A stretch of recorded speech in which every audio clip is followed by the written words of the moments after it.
vai abordar o medo causado por consciências culpadas. Consciências que carregam culpas por problemas não resolvidos. É uma história que começa com ciúmes e invejas e vai terminar com 10 homens cheios de medo por causa de suas consciências culpadas.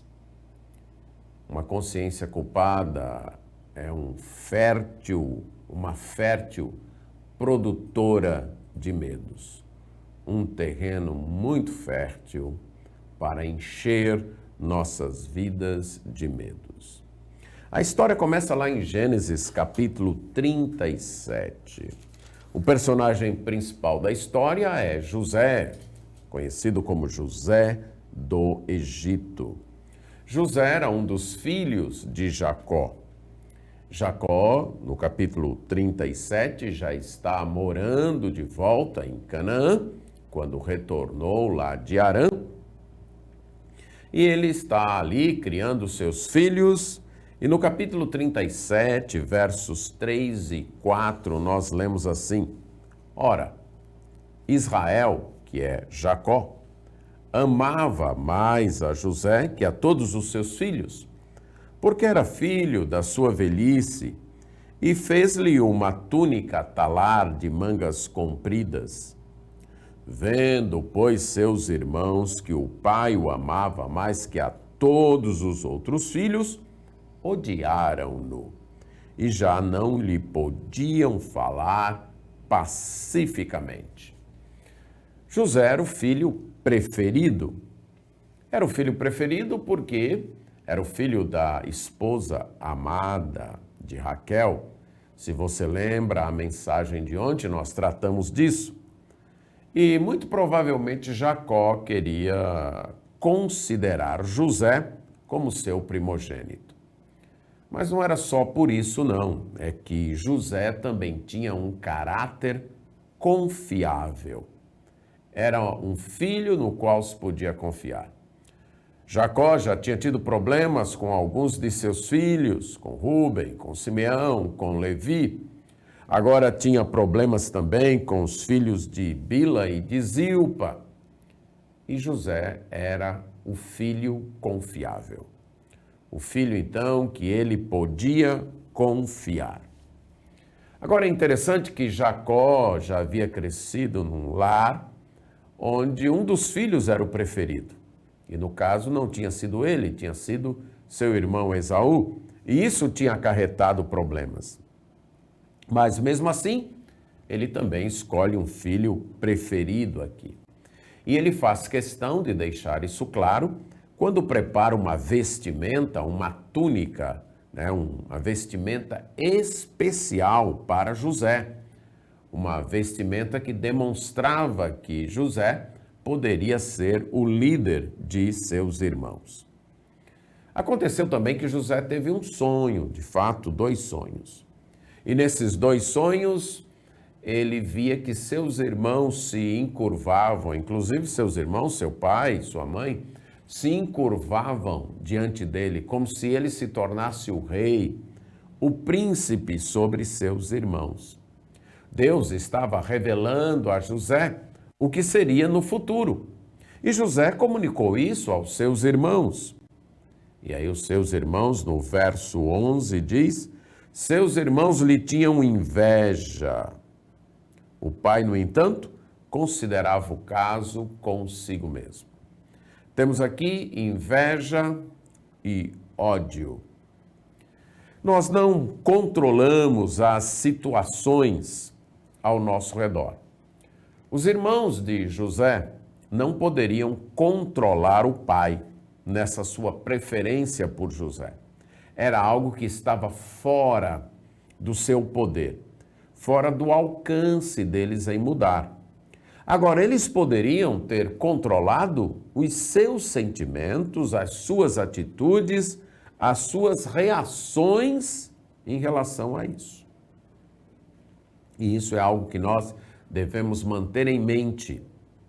Eu não posso controlar se alguém me prefere ou prefere outra pessoa, se alguém trata outra pessoa melhor do que trata a mim ou vice-versa. Isso está fora do meu controle. Eu não posso controlar isso. Isso é algo das outras pessoas.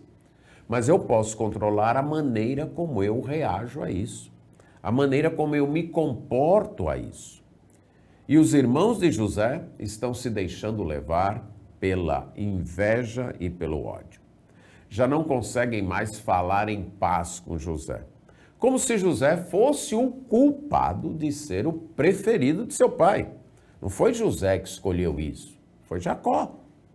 Mas os irmãos ficam com raiva de José e descarregam então essa sua revolta em José. Não conseguem tratá-lo com cortesia, não conseguem tratá-lo como a um irmão. E esta inveja, gerando este ódio, vai aumentando.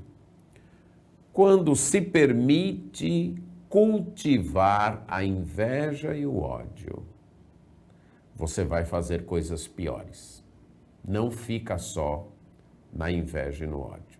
É uma questão apenas da oportunidade aparecer para você partir para coisas piores e ficar com a consciência culpada. No capítulo 37, versos 19 a 22, nos conta então que Jacó mandou José verificar o estado de seus irmãos. Os irmãos trabalhavam como pastores de gado, então eles viviam levando gado de uma região para outra, onde havia um melhor pasto, onde havia então mais água. Então eles viviam mudando de região para região, conduzindo o gado, alimentando o gado. E eles estavam numa certa região e Jacó disse para José: vai ver como estão os teus irmãos. E de longe eles enxergam José vindo. Ah, lá está vindo José. Então eles dizem assim: lá vem o tal sonhador, ou lá vem o Senhor Sonhos. Isso demonstra que os irmãos de José levaram os sonhos a sério. Porque eles vão dizer: vinde, pois, agora, matemo-lo e lancemos numa dessas cisternas e diremos: um animal selvagem o comeu, e vejamos em que lhe darão os seus sonhos. A inveja e o ódio alimentado gerou um desejo assassino no coração daqueles homens. Cuidado ao alimentar ódio, ao alimentar inveja no seu coração. Isso vai levar você a pecados piores e vai lhe trazer uma consciência culpada. E aí, antes de José chegar, melhor dizendo, Rúben, que era o irmão primogênito, diz: não vamos lhe tirar a vida, não vamos derramar o sangue, vamos lançá-lo numa destas cisternas que havia ali, que está aqui nesse deserto, e não vamos mexer com ele. E o propósito de Rúben era, depois que seus irmãos se afastassem, ele tirar José e devolver José ao seu pai. Mas aí, os irmãos fazem isso, quando vem José, quando José chega, eles tiram a túnica de José, aquela túnica especial que o pai havia mandado fazer, pegam José e o jogam dentro da cisterna, que aquela cisterna estava vazia, estava sem água. E depois sentaram-se para comer pão. Pense bem aqui na frieza, na consciência cauterizada. A inveja e o ódio fazem isso. Deixam sua consciência gelada, insensível. Porque eles pegam o irmão deles, era irmão, e é interessante que nesse capítulo o autor faz questão de, por 21 vezes, usar a palavra irmãos, para mostrar como mesmo entre irmãos, quando se permite cultivar a inveja e o ódio, coisas terríveis podem acontecer, mesmo entre irmãos. E aí, eles lançaram José lá na cisterna e se sentaram para comer, como se fosse a coisa mais normal do mundo, pegar um irmão, tirar a túnica dele e deixar ele lá na cisterna, lá para morrer à míngua. Mais na frente, no capítulo 42, verso 21, a consciência destes irmãos vai doer. E eles dizem assim: na verdade, somos culpados no tocante a nosso irmão, pois lhe vimos a angústia da alma quando nos rogava e não lhe acudimos. Por isso nos vem esta ansiedade.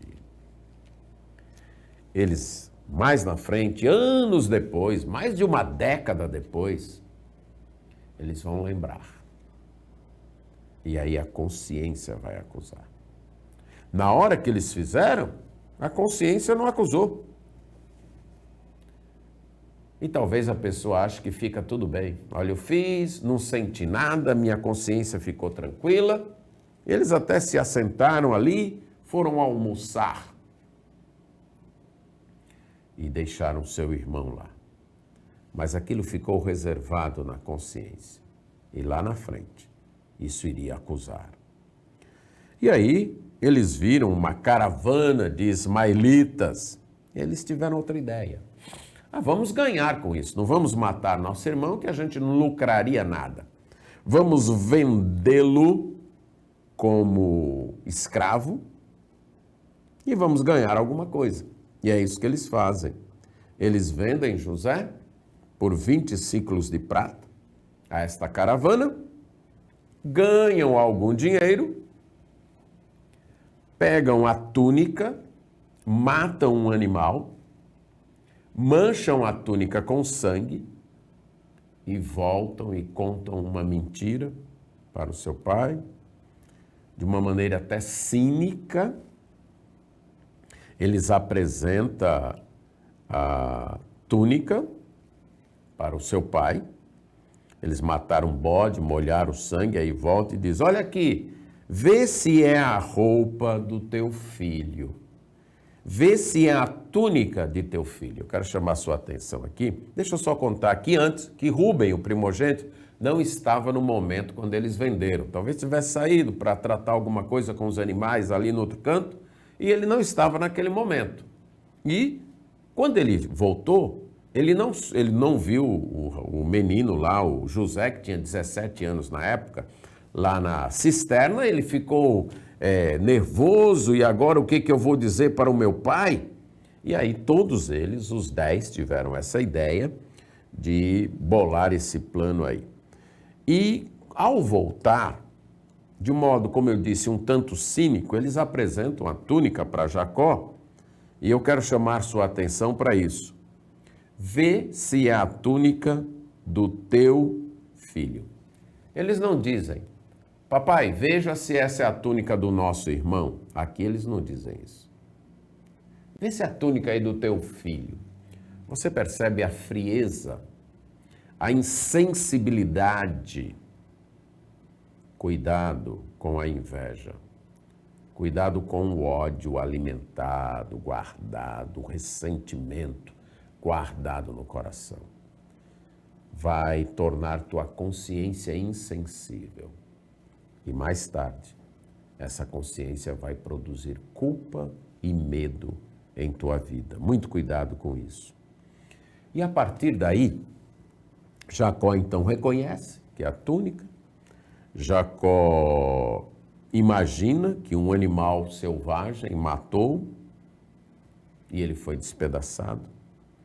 Ele rasga as suas vestes, ele se cinge de pano de saco e ele lamenta os seus filhos muitos dias. Aí você tem um grupo de 10 filhos que estão vendo a tristeza do pai, o lamento do pai, porque esse pai imagina que o seu filho morreu, eles sabem que o filho não morreu e eles se mantêm como se nada tivesse acontecido. Inclusive, eles se levantam para consolar o seu pai. Aqui mostra o que ódio, o que inveja pode fazer numa consciência. Precisamos tomar muito cuidado com isso.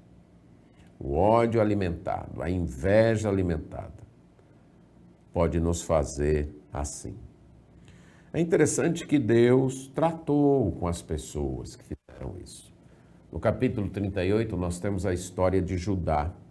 E 2 dos seus filhos morrem ainda jovens, recém-casados, sem deixar filhos. Mas ele não se toca com isso. Enquanto os irmãos ficam lá em Canaã, mantendo essa mentira durante todos estes anos, mantendo este fingimento, como se a vida tivesse normal, talvez sem nem lembrar mais de José, todo dia vendo a tristeza do pai e nem fazendo caso, como se tivessem colocados cobertores em sua consciência, tocaram a vida. José foi levado para o Egito. E aqui eu quero destacar o segundo ensino. O primeiro foi que o ódio e a inveja alimentados no coração podem nos levar a praticar coisas piores e narcotizar nossa consciência. Mas o segundo destaque que eu quero é a inveja dos outros.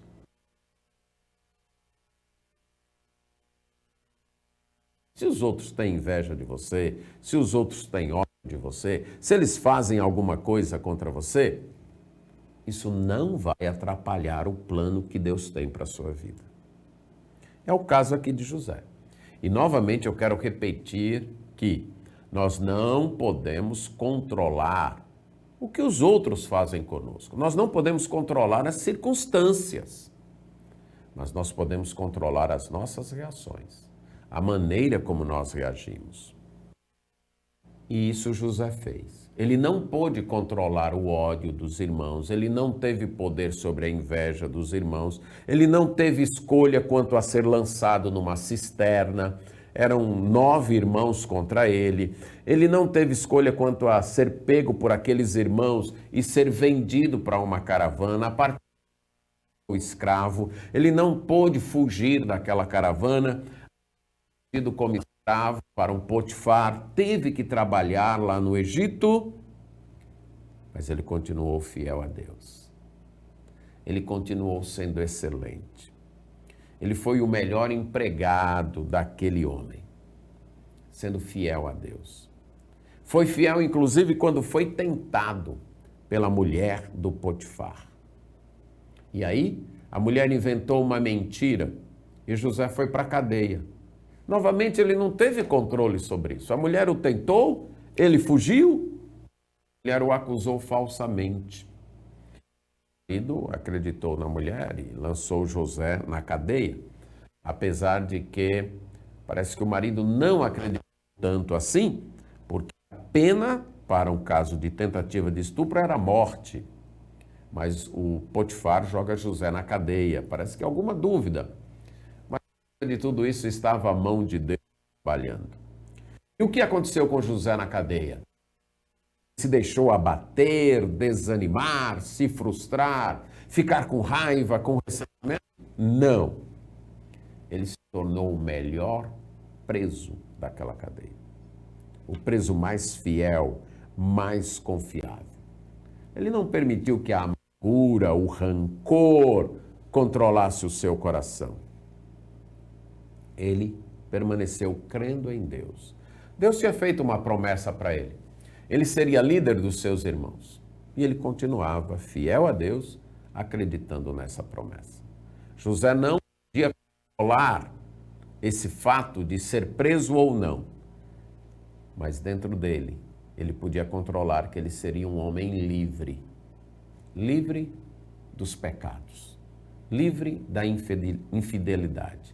Livre dos sentimentos pecaminosos e ruins que destroem uma vida. Veja o contraste entre José e seus irmãos.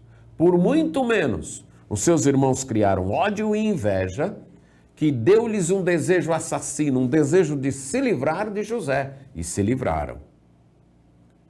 Já José, sofrendo tudo isso, ser vendido como escravo, tentativa de assassinato, ser vendido como escravo, ser acusado injustamente, estar preso injustamente, dentro do seu coração. Não era preso ao ódio, à amargura e ao ressentimento. Ele sofria, é claro. No capítulo 40, versos 14 e 15, quando ele interpreta o sonho do copeiro e do padeiro, ele faz um pedido: lembra-te de mim quando tudo te correr bem, e rogo-te que sejas bondoso para comigo, e faças menção de mim a Faraó, e me faças sair desta casa, porque de fato fui roubado da terra dos hebreus, e aqui nada fiz para que me pusessem nessa masmorra, nesta cadeia. Ele sabia que ele era inocente, ele sabia que ele tinha sido injustiçado, ele sabia que injustiças tinham sido feitas à sua vida. Ele sabia disso. Ele não era ingênuo, mas ele era livre no seu coração. Ele não permitiu que o ódio, que a inveja, que a raiva lhe dominasse. Mas uma outra injustiça foi cometida. Aquele copeiro esqueceu de José. E lá fica José mais alguns anos naquela cadeia. Mas Deus tem seu tempo. E no capítulo 42, versos 6 a 9, nós temos aquela profecia do sonho começando a se cumprir. Houve uma fome na terra, e o único lugar onde tinha comida era no Egito, por causa da administração. Nessa época, José já era o primeiro-ministro do Egito. Ele era a autoridade maior, acima dele só tinha o faraó. Depois do faraó era ele que mandava no Egito. E aquelas nações em volta começaram a buscar ele, comprar comida lá no Egito. E lá foram os irmãos de José, os 10 irmãos de José. E diz então que os seus irmãos, no capítulo 42, verso 6, se prostraram com o rosto em terra, diante de José. Lembra do sonho? Está se cumprindo. É interessante aqui, os irmãos pensaram, você está lembrado daquelas palavras dos irmãos? Lá vem o tal sonhador, vamos dar um fim nele, aí a gente acaba com os sonhos dele também. Ao fazer isso, de fato eles estavam ajudando o sonho a se cumprirem, os sonhos a se cumprirem. Então você não precisa se preocupar se as pessoas estão com inveja, se as pessoas estão com ódio de você, se elas fazem certas coisas contra você. A inveja e o ódio das pessoas não vai atrapalhar o plano de Deus para a tua vida. Não vai. Continue fiel a Deus. Continue cultivando amor e perdão no coração. Não guarde ressentimento, raiva. Aceite a vontade de Deus e continue nela. E então, os irmãos se prostram. Quando eles pensavam que estavam impedindo, anulando os sonhos de José, eles estavam ajudando a cumprir aqueles sonhos. José não se dá a conhecer a seus irmãos. Primeiro, eles nunca imaginavam reencontrar José. Eles tinham vendido José como escravo. E agora eles se deparam com um homem que é o primeiro-ministro do Egito. Jamais passava pela cabeça deles. Além disso, José estava falando uma outra língua. José entendia a língua dos seus irmãos, porque fora criado ali, mas ele tinha aprendido uma outra língua. E ele também estava agora diferente, com roupas diferentes, uma aparência diferente. Mas os seus irmãos continuavam com o mesmo estilo de roupa, ou falando a mesma língua. José os reconheceu e José falou asperamente com eles. Por que isso? Ele não confia nos seus irmãos e tem toda a razão de não confiar. Lembra que esses irmãos o venderam como escravo e queriam matá-lo? José não sabia o que tinha acontecido nesse período. Não sabia que história estes irmãos tinham contado para seu pai. Não sabia nesse momento ainda nem que seu pai era vivo, nem que o outro irmão mais novo, Benjamim, também estava vivo. E José então quer testar se houve arrependimento na vida de seus irmãos. E a partir daí a história vai conduzir a isso. José, de fato, está atuando para despertar a consciência dos seus irmãos, aquela consciência adormecida, narcotizada, para um verdadeiro arrependimento. Os irmãos começam a perceber que erraram. E aí, como eu li no capítulo 42, versos 21 e 22. E aí José descobre que Rúben não fez parte da farsa, porque Rúben diz, eu não disse para vocês, para não pecarem contra o jovem. Agora o sangue dele está sendo requerido de nós.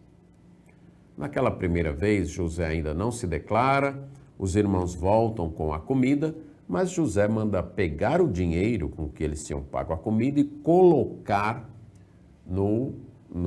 em cima do saco que estava cheio dos cereais. Eles não sabem e José faz uma exigência. Vocês só voltam aqui para comprar mais comida se trouxerem o irmão mais novo de vocês, e assim eu vou saber que vocês estão falando a verdade. E pegou um deles, Simeão. Por que Simeão? Porque depois de Rubens, o próximo mais velho era Simeão, e ele então era o responsável, em certo sentido, por aquilo que havia acontecido com José. E deixa preso lá no Egito. Os irmãos voltam, falam para o pai a história, o pai fica triste, o pai não sabe que é José, e eles dizem, nós precisamos levar Benjamim. O pai não deixa, mas a comida acaba, a fome fala mais alto, e os irmãos convencem, através de um juramento de Judá, um deles, ao pai mandá-los levando Benjamim. E quando eles chegam lá no Egito, eles levam de volta aquele dinheiro que eles encontraram. Só que quando eles chegam, José manda o administrador da casa, pega esse pessoal e leva eles lá para casa, porque eu vou almoçar com eles. E aí, quando eles são levados para a casa do primeiro-ministro, eles começam a ficar com medo. Aí eles tiveram medo, capítulo 43, verso 18. E eles imaginam que é por causa do dinheiro.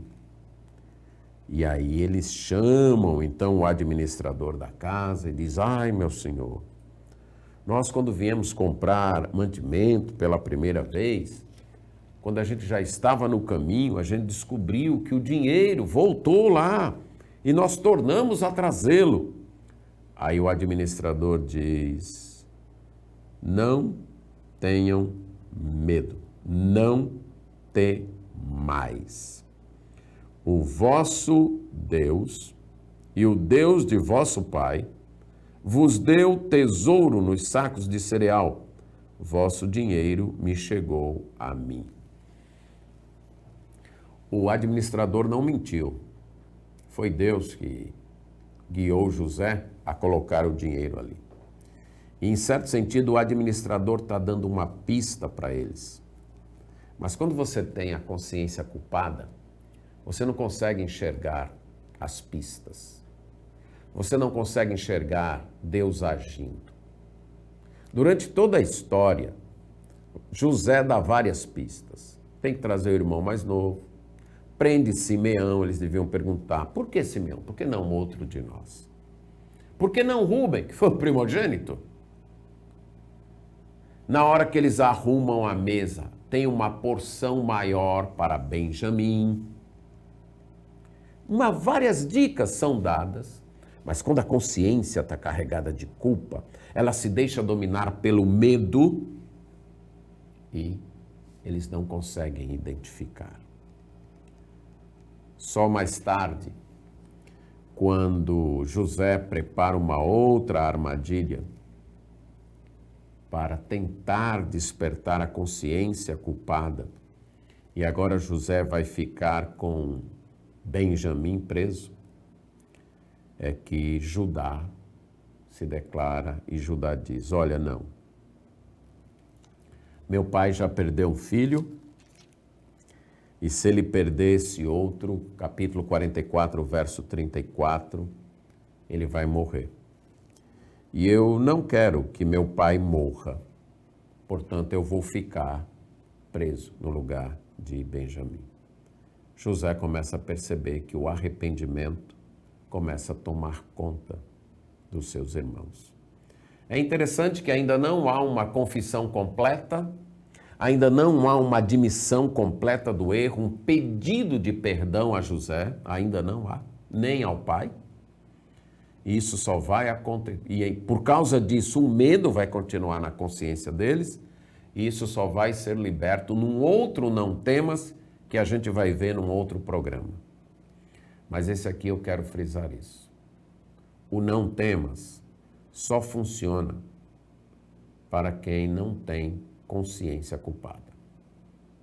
Se você carrega uma consciência culpada, você pode ouvir o não temas, mas você vai continuar com medo.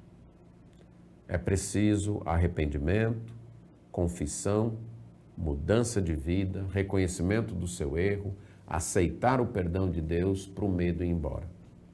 Os irmãos de José estavam com medo, não conseguiam aceitar o bem e viveram com medo, porque a consciência estava culpada. O não temas não funcionou para ele, porque o medo era resultado de uma consciência culpada que ainda não via plenamente se arrependido, confessado a Deus e pedido perdão. Cuidado com o ódio, com a inveja, porque vão te levar a coisas piores e produzir uma consciência culpada. E consciência culpada traz medo na vida. E aí não dá para aceitar os não temas de Deus. Porque quando nós ouvimos o não temas, a consciência culpada impede que ele penetre em nossa vida. Confesse seus pecados a Deus, arrependa-se, não carregue uma consciência culpada, para ficar livre do medo, e o não temas de Deus irá valer para a sua vida. Amém.